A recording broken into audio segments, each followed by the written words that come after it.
Hello दोस्तों, आइए solve करते हैं। एसएससी जीडी 2024 का एक क्वेश्चन पेपर है। 1 मार्च की फर्स्ट शिफ्ट में ये एग्ज़ाम हुआ था। अगर आप एसएससी जीडी की तैयारी कर रहे हैं तो आने वाले एसएससी जीडी के एग्ज़ाम्स के लिए ये वीडियो आपके लिए बहुत इंपॉर्टेंट होने वाली है। तो क्वेश्चन नंबर 1 से स्टार्ट करते हैं। क्वेश्चन नंबर 1 में कह रहा है कि 15 लड़कों के एक समूह की औसत आयु 24 वर्ष है। यानी 15 लड़कों की अगर औसत आयु 24 है तो टोटल आयु कितनी आ जाएगी। 15 गुणे 24 कर देंगे तो हो जाएगा 360। टोटल आयु 360 हो गई। आगे कह रहा है कि 13 वर्ष की आयु वाला एक लड़का समूह छोड़ देता है। तो अगर एक लड़का समूह छोड़ देता है जिसकी उम्र क्या है, 13 वर्ष है। 13 वर्ष अगर इसमें से माइनस कर देंगे टोटल में से तो हमारे पास टोटल बचेगा 347। यानी अब बचे बच्चे कितने बचे, 14। 14 बच्चों का जो टोटल आयु है वो 347 बचा हुआ है। आगे कह रहा है कि एक नया लड़का समूह में शामिल होता है और उस समूह की औसत आयु 1 वर्ष बढ़ जाती है। तो औसत आयु 24 थी, औसत आयु 25 हो गई। कब 25 हो गई? जब 14 बच्चों में एक और बच्चा आ गया, बाद में शामिल हो गया। बच्चे अब हो गए टोटल 15 और 25 वर्ष हो गई टोटल औसत आयु। तो अब टोटल आयु कितनी निकल के आएगी? अगर 15 गुणे 25 करेंगे तो हो जाएगा आपका 375।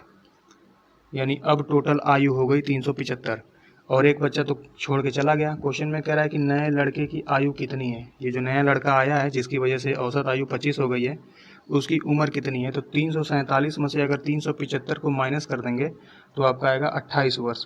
यानी वो जो नया लड़का जुड़ के आया है इसमें, उसकी जो आयु है वो 28 वर्ष है। ऑप्शन सी आपका करेक्ट हो जाएगा। आई होप आपको समझ में आ गया होगा। अब आते हैं अपने नेक्स्ट क्वेश्चन पे। क्वेश्चन नंबर 2 में कह रहा है कि अमित, सुमित और विनीत मिलकर एक काम को पूरा करते हैं। अमित और सुमित मिलकर काम का 70% भाग पूरा करते हैं तथा सुमित और विनीत मिलकर उस काम का 50% भाग पूरा करते हैं। तीनों में से सर्वाधिक कुशल कौन है। यानी अमित प्लस सुमित प्लस विनीत कह रहा है कि एक काम है पूरा, मान लीजिए कि 100 काम है, 100% काम है तो 100 काम पूरा कर रहे हैं। 100 काम मान लीजिए तीनों मिलके 100 काम कर रहे हैं। फिर आगे कह रहा है अमित और सुमित मिलकर काम का 70% भाग पूरा कर रहे हैं। तो अमित और सुमित मिल जाएंगे तो काम का 70% भाग पूरा कर रहे हैं। और आगे कह रहा है कि सुमित और विनीत मिलके 50% भाग पूरा कर रहे हैं। तो सबसे ज़्यादा काम कौन कर रहा है, यानी सर्वाधिक कुशल कौन है। अगर इन तीनों में से अमित, सुमित और विनीत, अमित और सुमित का हमें पता है तो अमित और सुमित का 70 है तो 100 में से अगर 70 माइनस कर देंगे तो विनीत का आ जाएगा 30। यानी विनीत 30 काम कर रहा है और ये सुमित और विनीत का 50 है। तो इन तीनों में से अगर 50 माइनस कर दें, 100 में से 50 माइनस कर देंगे बचेगा 50। यानी अमित जो है वो 50 काम कर रहा है। उसी तरीके से जब अमित 50 कर रहा है, विनीत 30 कर रहा है, तीनों को, इन दोनों को ऐड करेंगे तो होगा 80 और तीनों मिलके काम कर रहे हैं 100। तो 100 में से अगर 80 माइनस करेंगे तो बचेगा 20। यानी सुमित जो है वो 20 काम कर रहा है। तो आप खुद देखिए यहाँ पे कौन ज़्यादा काम कर रहा है। अमित ने 50 काम किए, यानी अमित आपका आंसर हो जाएगा। ऑप्शन ए आपका करेक्ट हो जाएगा। क्वेश्चन नंबर 3 पे आते हैं। इसमें कह रहा है कि x और y साथ मिलकर एक काम को 20 दिनों में पूरा कर सकते हैं। तो x plus Y, X plus Y काम को 20 दिन में पूरा कर रहे हैं। और कह रहा है वाई अकेले उस काम को 25 दिन में कर रहा है। तो वाई अकेले उस काम को 25 दिन में कर रहा है। 20 और 25 का एलसीएम अगर लेंगे तो आएगा 100 और 25 से 100 को 25 से डिवाइड करेंगे तो आएगा 4। यानी वाई की एफिशिएंसी, यानी वाई की कार्य क्षमता, एक दिन में 4 काम कर रहा है वाई। और एक्स प्लस वाई का अगर एफिशिएंसी निकालना हो तो 20 से डिवाइड करेंगे टोटल वर्क में तो आएगा 5। यानी x प्लस वाई मिल के 5 काम कर रहे हैं और जिसमें कि y एक दिन में 4 काम कर रहा है और x और y दोनों मिल के 5 काम कर रहे हैं। तो x एक दिन में कितना काम कर रहा है, एक। x की एफिशिएंसी 1 हो गई। क्वेश्चन में आगे कह रहा है कि x अकेले उसी काम को कितने दिनों में पूरा करेगा। तो ये जो टोटल काम 100 है, इस 100 काम को कितने दिनों में पूरा करेगा, जबकि एक दिन में एक काम कर रहा है x, तो 100 दिन में 100 काम करेगा। ऑप्शन ए आपका करेक्ट हो जाएगा। क्वेश्चन नंबर 4 में कह रहा है कि साधारण ब्याज की योजना में निवेश करने पर 1000 रुपये की एक धनराशि 2210 रुपये हो जाती है। यदि वार्षिक दर पर और जितने वर्षों के लिए धनराशि निवेश किया जाता है दोनों समान है, यानी रेट और टाइम दोनों समान है। सिंपल इंटरेस्ट पे 1000 रुपये को इन्वेस्ट किया गया, 1000 रुपये को सिंपल इंटरेस्ट पे इन्वेस्ट किया गया तो आपका रेट जो है और टाइम जो है दोनों का दोनों सेम है। तो रेट को अगर x लेंगे तो टाइम भी x हो जाएगा आपका, और नीचे 100 से डिवाइड करेंगे तो आपका ब्याज निकल के आ जाएगा। और अगर अमाउंट जो कि कुल राशि 2210 हो जाती है तो कुल राशि में से अगर प्रिंसिपल को माइनस कर देंगे तो आपका आएगा 1210। यही आपका ब्याज बन के आ रहा है। तो हमसे पूछा है तो वार्षिक ब्याज कितनी है, वार्षिक ब्याज दर हमें निकालना है। ये 100 से ये 2 जीरो कट जाएगा और ऊपर का 2 जीरो कट जाएगा। एक्स स्क्वायर बराबर करेंगे तो 1210 बट्टा 10 हो जाएगा, 0 से 0 कट जाएगा। एक्स की वैल्यू आएगी आपका √121, एक्स इज इक्वल टू 11 हो जाएगा। यानी 11% आपका रेट था, 11% आपका रेट था और 11 मतलब ईयर आपका टाइम भी था। तो हमसे रेट पूछा है, 11% आपका आंसर हो जाएगा, ऑप्शन बी आपका करेक्ट हो जाएगा। क्वेश्चन नंबर 5 में कह रहा है कि एक वस्तु 20% की छूट पर बेची जाती है। वस्तु के अंकित मूल्य और विक्रय मूल्य का अनुपात क्या होगा, यानी MP/SP का रेशियो पूछा है हमसे। और अगर 20% की छूट पे अगर कोई चीज़ बेची जा रही है तो 20% का फ्रैक्शन होगा 1/5, यानी कोई चीज़ 5 पे मार्क किया, 1 की छूट दिया तो 4 पे बेच दिया, तो 5:4 आपका रेशियो हो जाएगा। ऑप्शन सी आपका करेक्ट हो जाएगा। क्वेश्चन नंबर 6 में इसको सिंप्लीफाई करना है। सिंप्लीफाई करने के लिए बोर्ड मास को यूज़ करेंगे। 23 से इसको डिवाइड करेंगे 1495 को। तो जब 23 से डिवाइड करेंगे तो आपका जाएगा कितनी बार में, 7 बार में जाएगा, 6 बार में जाएगा। 6 बार में जाएगा तो 138 होगा। 149 में से 138 जाएगा तो आपका 11 बचेगा, 115। तो 6 बार में गया और फिर 115 आपका 23 से इसको डिवाइड करेंगे 1495 को 23 से, तो ये 6 बार में जाएगा, फिर 115 बचेगा, 115 को 5 से 23 बचे 115, 65 आएगा आपका डिवाइड करने पे। 1495 को 23 से डिवाइड करेंगे तो 65 आएगा, 65 प्लस 44 गुणे 9 है, यहाँ पे डिवाइड है तो पहले डिवाइड करेंगे, 7 बचेगा, 9 माइनस 7 गुणे 44, ये है आपका। अब मल्टीप्लाई पहले करेंगे तो आपका 396 होगा प्लस 65 माइनस 7, 65 प्लस कर देंगे तो आपका 461 हो जाएगा। 7 माइनस कर देंगे, 7 माइनस करेंगे तो आपका कितना आएगा, 454। ऑप्शन डी आपका करेक्ट हो जाएगा।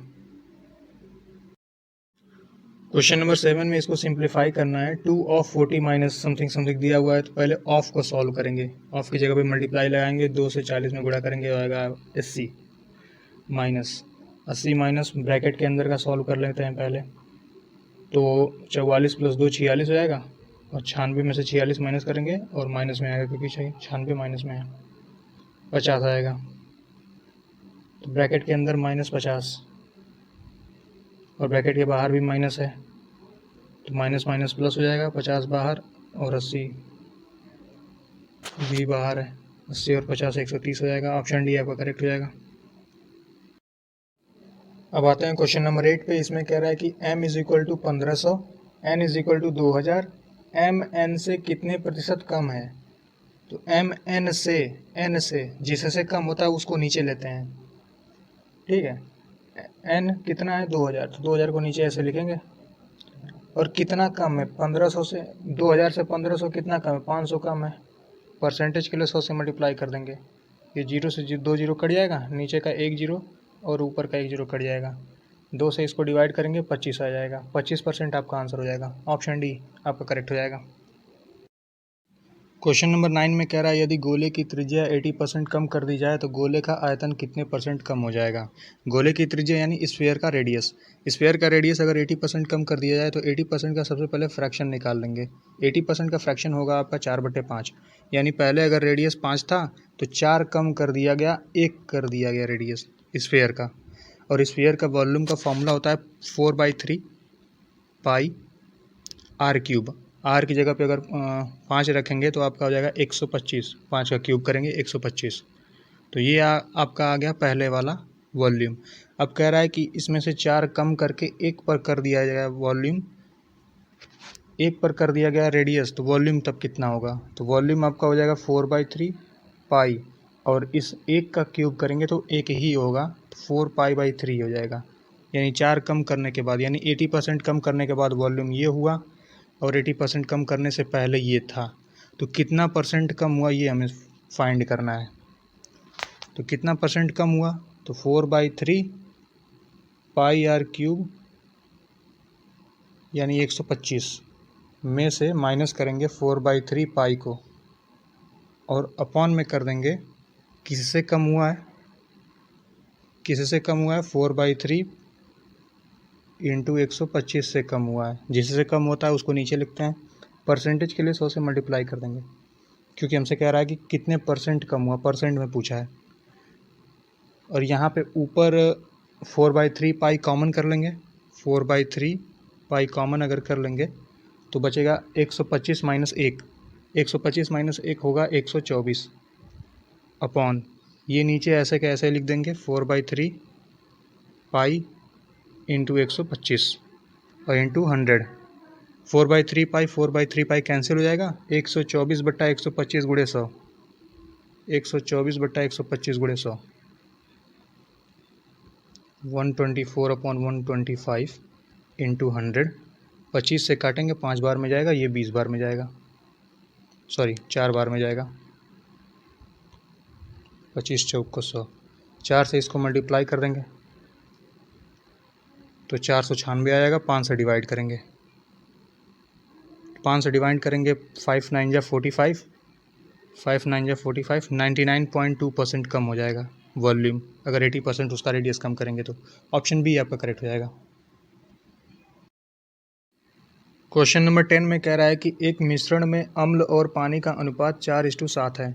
यदि इसमें 10 लीटर पानी मिलाया जाए और तो अम्ल और पानी का अनुपात 8:19 हो जाता है। मिश्रण में अम्ल की मात्रा कितनी है, यानी अम्ल यानी एसिड, एसिड को अगर ए से डिनोट कर लें तो एसिड इज टू वाटर का रेशियो कितना दे रहा है, पहले 4:7। फिर कह रहा है यदि इसमें 10 लीटर पानी मिलाया है तो अम्ल और पानी का अनुपात 8:19 हो जा रहा है। 8:19 हो जा रहा है अम्ल और पानी का अनुपात। कब हो जा रहा है, जब इसमें 10 लीटर पानी मिलाया जा रहा है, यानी वाटर। पहले 7 था फिर 19 हो गया, लेकिन एसिड के साथ कोई छेड़खानी नहीं की गई, तो एसिड तो पहले 4 था अब 8 हो गया, यानी इसको इक्वल करना पड़ेगा। तो यहाँ पे 2 से मल्टीप्लाई कर देंगे, यहाँ पे 2 से किए इसलिए यहाँ भी 2 से करेंगे। तो यहाँ पे अम्ल और पानी का रेशियो जो नया बन के आएगा वो 8:14 हो जाएगा। अब यहाँ पे वाटर जो है 14 है, यहाँ पे वाटर 19 है, तो 14 से 19 हुआ कितना बढ़ा यूनिट, 5 यूनिट बढ़ा, और असल में 10 लीटर बढ़ाया है, तो 1 यूनिट की वैल्यू हो जाएगी 2 लीटर। हमसे पूछा है मिश्रण में अम्ल की मात्रा कितनी है, तो अम्ल की मात्रा कितनी है, अम्ल का यूनिट 8 है, तो 1 यूनिट की 2 वैल्यू है, 2 लीटर के बराबर है, 8 यूनिट 16 लीटर के बराबर हो जाएगा, 16 लीटर आपका आंसर हो जाएगा। ऑप्शन ए आपका करेक्ट हो जाएगा। क्वेश्चन नंबर 11 में कह रहा है कि 33% की छूट देने के बाद एक वस्तु 2546 रुपये में बेची जाती है, वस्तु का अंकित मूल्य कितना है। 33% की छूट दे रहा है, अगर हम MP को 100 मान लेते हैं तो 33% की छूट देने के बाद 67 में बेचेगा। SP आपका 67 हो गया, MP आपका 100 हो गया, तो 67 में बेचेगा, 67 यूनिट में, लेकिन असल में बेच कितना रहा है 2546 में, 2546 में बेच रहा है। 1 यूनिट की अगर वैल्यू निकालें तो 2546 में 67 से डिवाइड करना पड़ेगा, 67 से 2546 में डिवाइड करेंगे तो 38 में कट जाएगा, और 1 यूनिट की वैल्यू आपकी 38 आ गई। हमसे पूछा है अंकित मूल्य कितना है। 1 यूनिट की वैल्यू अगर 38 है तो 100 यूनिट, जबकि हमारा अंकित मूल्य है तो 100 यूनिट की वैल्यू 100 से मल्टीप्लाई कर देंगे, 100 से मल्टीप्लाई करेंगे 3800 आपका आंसर हो जाएगा। ऑप्शन डी आपका करेक्ट हो जाएगा। क्वेश्चन नंबर 12 में कह रहा है कि 10,000 रुपये 3 वर्षों के लिए 20% वार्षिक दर पर ऋण दिए जाते हैं। निम्नलिखित में से कौन सा या कौन से कथन सही हैं। पहला कथन कह रहा है इस धनराशि पर प्राप्त होने वाला साधारण ब्याज 6,000 होगा, यानी अगर 10,000 रुपये कोई चीज़ ऋण दिया गया, 3 वर्षों के लिए दिया गया, 20% के वार्षिक दर पर दिया गया, तो इसका अगर ब्याज निकालेंगे तो 2 जीरो नीचे से 2 जीरो ऊपर से कट जाएगा, 20 तिहाई 60 हो जाएगा, और 60 से जब 100 में मल्टीप्लाई करेंगे तो 6,000 हो जाएगा, जो कि पहला कथन आपका सही हो रहा है। दूसरा कथन क्या है, दूसरा कथन में कह रहा है कि इस धनराशि पर प्राप्त होने वाला चक्रवृद्धि ब्याज से संयोजित 7200 रुपये होगा, तो इस पर कंपाउंड इंटरेस्ट निकालना है। तो अगर कंपाउंड इंटरेस्ट निकालना है तो प्रिंसिपल 10,000 है 3 वर्षों के लिए, 3 वर्षों के लिए तो 3 लाइन ऐसे खींचेंगे 20% की वार्षिक दर पे। तो 20% की वार्षिक दर पे 20% का फ्रैक्शन होता है 1/5। तो 1/5 सबके पे लगेगा। 1/5 से पहले साल के लिए आएगा आपका 2,000, यहाँ पर भी 2,000 आएगा और यहाँ पर भी 2,000 आएगा। फिर कह रहा अब ब्याज पे भी ब्याज लगता है, तो इस पे भी 1/5 से लगेगा। तो 400 यहाँ पे आएगा, 400 यहाँ पे भी आएगा और इससे भी 400 आएगा और इस ब्याज से ब्याज आएगा 80।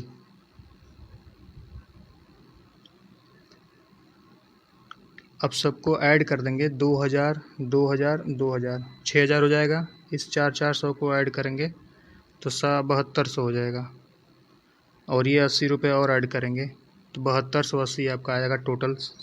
चक्रवृद्धि ब्याज आपका 7280 आ रहा है, लेकिन कथन दूसरे के हिसाब से कह रहा है कि 7200 आना चाहिए, जो कि गलत है। यानी इसमें केवल कथन पहला सही होगा, तो ऑप्शन बी आपका करेक्ट हो जाएगा।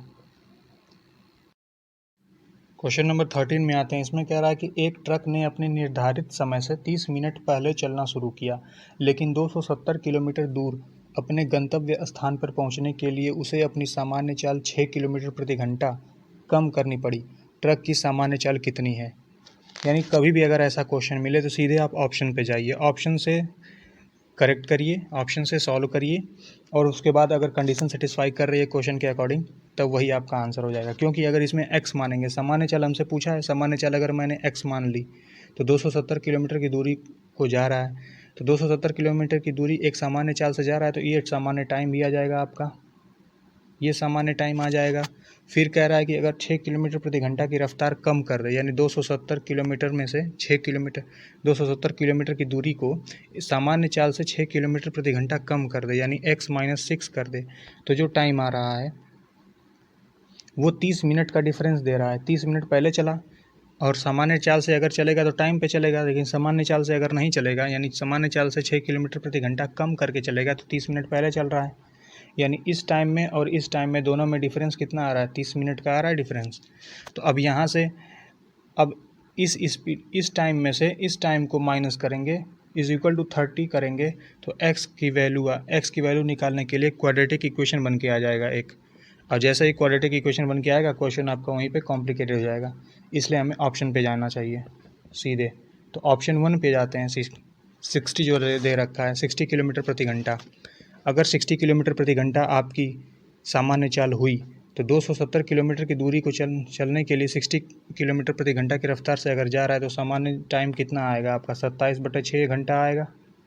और कह रहा है क्वेश्चन के हिसाब से अगर 6 किलोमीटर प्रति घंटा उसमें से कम कर दिया जाता है बाद में, तो 6 किलोमीटर प्रति घंटा कम कर दीजिए 60 में से, तो आएगा कितना? 54।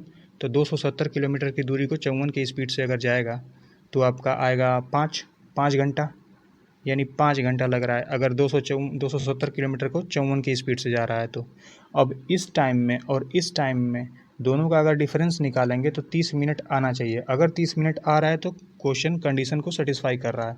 तो 30 मिनट अगर आ गया तो वो यानी 60 किलोमीटर प्रति घंटा ये आपका आंसर होगा। अगर नहीं आया तो दूसरा ऑप्शन चेक करेंगे। तो 5 में से 27/6 को माइनस करेंगे, यहाँ से माइनस करेंगे 6×5 = 30, 27 माइनस होगा तो 3/6 आएगा, यानी 1/2 आएगा। ये आपका आवर में आया है। मिनट में कन्वर्ट करने के लिए 60 से मल्टीप्लाई करेंगे, 60 से मल्टीप्लाई करेंगे 30 मिनट आपका आंसर हो जाएगा, यानी कंडीशन सेटिस्फाई कर रहा है। ऑप्शन ए ही आपका करेक्ट होगा। अगर ऑप्शन ए नहीं होता, अगर 30 मिनट नहीं आता तो ऑप्शन बी को चेक करते हैं, ऑप्शन सी को चेक करते हैं, ऐसे ही सामान्य चाल मान के ऑप्शंस में से। क्योंकि अगर एक्स मान के करेंगे तो क्वाड्रेटिक इक्वेशन बन जाएगा, और जहाँ भी क्वेश्चन में क्वाड्रेटिक इक्वेशन बनता है क्वेश्चन कॉम्प्लिकेटेड हो जाता है। तो आई होप आपको समझ में आ गया होगा कि ऐसे टाइप के क्वेश्चन को कैसे किया जाता है। Thank you. क्वेश्चन नंबर 14 में कह रहा है n के किस मान के लिए ये 28, 5, 3, 7 n 8 से विभाजित है। यानी 28, 5, 3, 7 n की क्या वैल्यू अगर होगी जो 8 से डिवाइड हो जाएगा पूरी तरीके से। तो कभी भी किसी नंबर का डिवाइड हो जाएगा 8 से। 8 का डिविजिबिलिटी रूल क्या होता है? पीछे के जो 3 नंबर होते हैं पीछे के अगर 3 नंबर 8 से डिवाइड हो जाते हैं तो पूरा का पूरा नंबर 8 से डिवाइड हो जाएगा। ये होता है 8 का डिविजिबिलिटी रूल। अगर 4 से चेक करना है तो पीछे के केवल 2 नंबर चेक करते हैं कि अगर पीछे का केवल 2 नंबर 4 से डिवाइड हो जाएगा तो पूरा का पूरा नंबर 4 से डिवाइड हो जाएगा। अगर पीछे के 3 नंबर 8 से डिवाइड हो जाएंगे तो पूरा का पूरा नंबर 8 से डिवाइड हो जाएगा। तो हमसे 8 से पूछा है तो 8 का डिविजिबिलिटी रूल यही होता है। तो 3 7 n अगर हमें चेक करना है 8 से डिवाइड होगा कि नहीं होगा, तो यहाँ पे चेक करेंगे। 8 चौक को 32 होता है, 32, और 37 में से 32 जाएगा तो 5 बचेगा, 5 n आया। 5 के साथ अब कौन सा नंबर लगाएं कि जो डिवाइड हो जाएगा। n की जगह पे क्या रख दें, 1 रखेंगे तो डिवाइड नहीं होगा, 2 रखेंगे नहीं होगा, 3 रखेंगे नहीं होगा, 4 रखेंगे नहीं होगा, हमें 6 रखना पड़ेगा क्योंकि 8 सतह 56 होता है। आपका पूरी तरीके से डिवाइड हो जाएगा। n की जगह पे अगर 6 रखेंगे तो पूरी तरीके से डिवाइड हो जाएगा। ऑप्शन बी आपका करेक्ट हो जाएगा। क्वेश्चन नंबर 15 में कह रहा है यदि 3t is equal to 10u है और 5u is equal to 7v है तो t is to u is to v का मान कितना होगा। तो 3t is equal to 10u है तो t अपॉन u की वैल्यू क्या आ जाएगी, 10/3 हो जाएगा। उसी प्रकार से 5u अगर 7v है तो u अपॉन u, सही से बना देते हैं, u अपॉन v की वैल्यू क्या आ जाएगी, 5/7 आ जाएगी। यहाँ पे जो u है वो 3 है, यहाँ पे u 7 है। u को इक्वल करने के लिए यहाँ पे 7 से मल्टीप्लाई करेंगे, नीचे किया इसलिए ऊपर भी करना पड़ेगा, तो हो जाएगा 70 और नीचे आपका हो जाएगा 21। और यहाँ पे 3 से करेंगे ऊपर तो 3 से नीचे भी करना पड़ेगा, ये हो जाएगा 21 और ये हो जाएगा 15, यानी u हो गया 21, यहाँ भी 21 हो गया, इक्वल हो गया। अब यहाँ पे टी यू वी का हमें रेशियो निकालना है, तो t कितना निकाला है 70/, u कितना है 21/, v कितना है 15। ये हो गया आपका आंसर 70/21/15। ऑप्शन ए आपका करेक्ट हो गया। क्वेश्चन नंबर 16 में कह रहा है इसको सिंप्लीफाई करना है। 5400 है, 2 से पहले डिवाइड करते हैं, बोर्ड मास यूज़ करेंगे, 2700 हो जाएगा, माइनस 55 गुणे 11 करेंगे, 55 गुणे 11 ये आपका आएगा 605। 55 गुणे 11 करेंगे 605 आ जाएगा आपका, प्लस 44 गुणे 3 करेंगे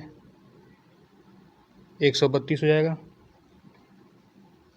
पहले जितने प्लस हैं उसको प्लस कर लीजिए, 132 को प्लस कर लीजिए 2700 में तो आपका आ जाएगा 2832। अब 605 इसमें से माइनस कर दीजिए, 12 में से 5 जाएगा 7, 2 2 2227 आपका आंसर हो जाएगा। ऑप्शन ए आपका करेक्ट हो जाएगा।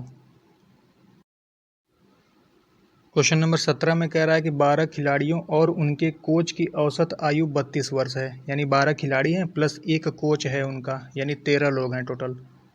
13 लोग हैं, उनका अगर टोटल निकालेंगे, औसत आयु तो 32 है लेकिन टोटल आयु अगर निकालेंगे तो आपका कितना निकल के आएगा 416, यानी 13 लोग हैं, उनका जो है टोटल आयु 416 निकल के आ रहा है, 416 13 लोगों का।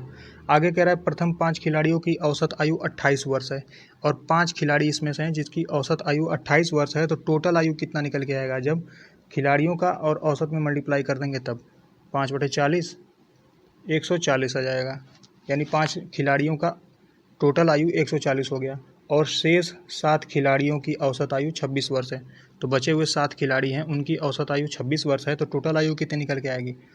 टोटल आयु के लिए 26 से 27 में 26 से 7 में मल्टीप्लाई करेंगे तो आपका आएगा 182। हमसे पूछा है कोच की आयु कितनी है, तो ये 5 खिलाड़ी ये 7 खिलाड़ी, इन दोनों को अगर ऐड कर देंगे तो हमारे पास कितना आ जाएगा 322 और टोटल कोच को मिला के कितना हो रहा था 416, तो 416 में से अगर 322 को माइनस करेंगे तो आपके पास आएगा 94 आएगा, 11 में से 2 जाएगा 9 बचेगा, 94, यानी कोच की जो उम्र है वो 94 साल है। ऑप्शन बी आपका करेक्ट हो जाएगा। क्वेश्चन नंबर 18 में कह रहा है कि यदि कुल मोबाइलों के 75% मोबाइल 20% की हानि पर बेचे जाते हैं और शेष मोबाइल 30% के लाभ पर बेचे जाते हैं, तो कुल हानि प्रतिशत कितना होगा।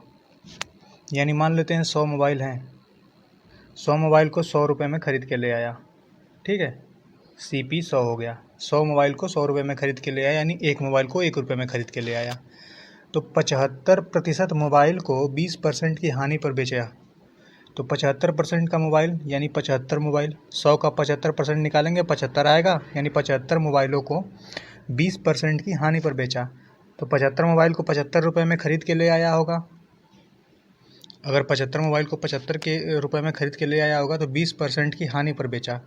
तो 75 का 20% अगर हानि निकालेंगे तो कितने में बेचा होगा?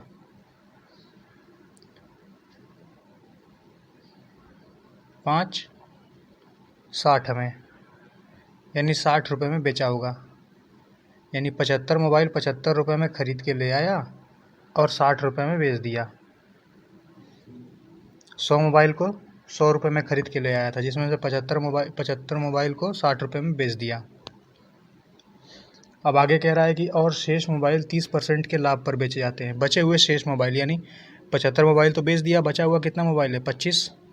अब 25 मोबाइल जो बचा हुआ है इसको 30% के लाभ पर बेचा। 30% का अगर लाभ निकालेंगे तो 130/100 से मल्टीप्लाई करना पड़ेगा।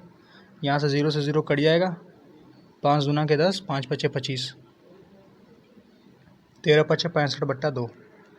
65/2 को अगर पॉइंट में करेंगे तो आपका आएगा 32.5, यानी जो 25 मोबाइल है 32.5 में बेचा 25 मोबाइल को, और 25 रुपये में ख़रीदा था। तो कह रहा है कुल हानि प्रतिशत बताइए। तो अगर 100 मोबाइल यानी 100 रुपये में ख़रीदा हुआ था चीज़, 100 रुपये में ख़रीदा और टोटल बेचा कितना? यहाँ पे 32.5, यहाँ पे 60 रुपये में बेचा, यहाँ पे 32.5 रुपये में बेचा। तो अगर इसको ऐड करेंगे तो 92.5 होगा, यानी टोटल 100 रुपये में सामान ख़रीदा और 92.5 रुपये में बेचा। 100 रुपये में सामान खरीद के 92.7 रुपये में बेचेगा, 92.5 रुपये में बेचेगा। तो 100 में से 92.5 माइनस करेंगे तो 7.5 आएगा, और CP कितना है? 100 है। परसेंटेज के लिए 100 से मल्टीप्लाई करेंगे, 100 से 100 कट जाएगा, 7.5% का हानि होगा। ऑप्शन सी आपका करेक्ट हो जाएगा। आई होप आपको समझ में आ गया होगा। नहीं समझ में आया होगा तो एक बार और देख लीजिएगा, समझ में ज़रूर आएगा। क्वेश्चन नंबर 19 में कह रहा है एक वस्तु का क्रय मूल्य 4600 रुपये है, यानी कोई वस्तु है 4600 रुपये में ख़रीद के ले आया। यदि हानि प्रतिशत 12% है तो वस्तु का विक्रय मूल्य कितना होगा? यानी लॉस जो हुआ है 12% का लॉस हुआ है, और तो बेचा कितना में होगा? 12% का लॉस कमा के। तो 4600 रुपये में ख़रीद के ले आया। 12% का लॉस का मतलब होता है 88/100। 12% का लॉस अगर निकालना है तो 88/100 से मल्टीप्लाई करना पड़ेगा, क्योंकि 100 में से 12 माइनस करेंगे 88 और बट्टे 100 कर देंगे। तो कोई संख्या अपने का 100% होती है और उसमें से अगर 12% का लॉस हुआ तो 12 माइनस करना पड़ेगा 100 में से। 100 का 12% निकालेंगे तो 12 आएगा, 12 माइनस करेंगे 88 आएगा, 88/100 से मल्टीप्लाई करेंगे 4600 में तो निकल के आ जाएगा कि 12% का हानि कमाने के बाद वो वस्तु कितने में बेचेगा। 2 जीरो से 2 जीरो कट जाएगा, 88 × 46 करेंगे। 88 × 46 अगर करेंगे तो आपका आंसर आएगा 4048। ऑप्शन बी आपका करेक्ट हो जाएगा। अब आते हैं अपने लास्ट क्वेश्चन नंबर 20 पे। इसमें कह रहा है कि उस त्रिभुज की ऊंचाई ज्ञात कीजिए जहां उस ऊंचाई के संगत आधार ऊंचाई का आधा है, यानी ऊंचाई का आधा है आधार। यानी कोई त्रिभुज है ऐसे, उसका अगर ऊंचाई मान लीजिए 2x ले लेते हैं तो ऊंचाई का आधा उसका आधार है, आधार x हो जाएगा, ये बेस। तो कह रहा है और क्षेत्रफल उस त्रिभुज का जो है वो 144 सेंटीमीटर स्क्वायर दे रखा है। तो अगर हम इस ट्रायंगल का क्षेत्रफल निकालें half into base into height के फॉर्मूले से, तो हाफ इंटू बेस x है, हाइट कितना है 2x है, इज इक्वल टू हो जाएगा 144। 2 से 2 कट जाएगा, x² इज इक्वल टू हो जाएगा 144। x की वैल्यू जो आएगी वो होगी 12। 12 आपका आधार निकल के आया है। हमसे पूछा है ऊंचाई कितना होगा, ऊंचाई की वैल्यू कितनी है 2x है, x की वैल्यू अगर 12 है तो ऊंचाई आपका हो जाएगा 24 सेंटीमीटर, आपका आंसर हो जाएगा। आई होप आपको समझ में आ गया होगा जितने भी क्वेश्चंस मैंने समझाए होंगे। वीडियो अच्छी लगी तो वीडियो को लाइक करिएगा, चैनल को सब्सक्राइब करिए, ज़्यादा से ज़्यादा मेरे वीडियो को शेयर करिए, चैनल को सपोर्ट करिए। Thank you.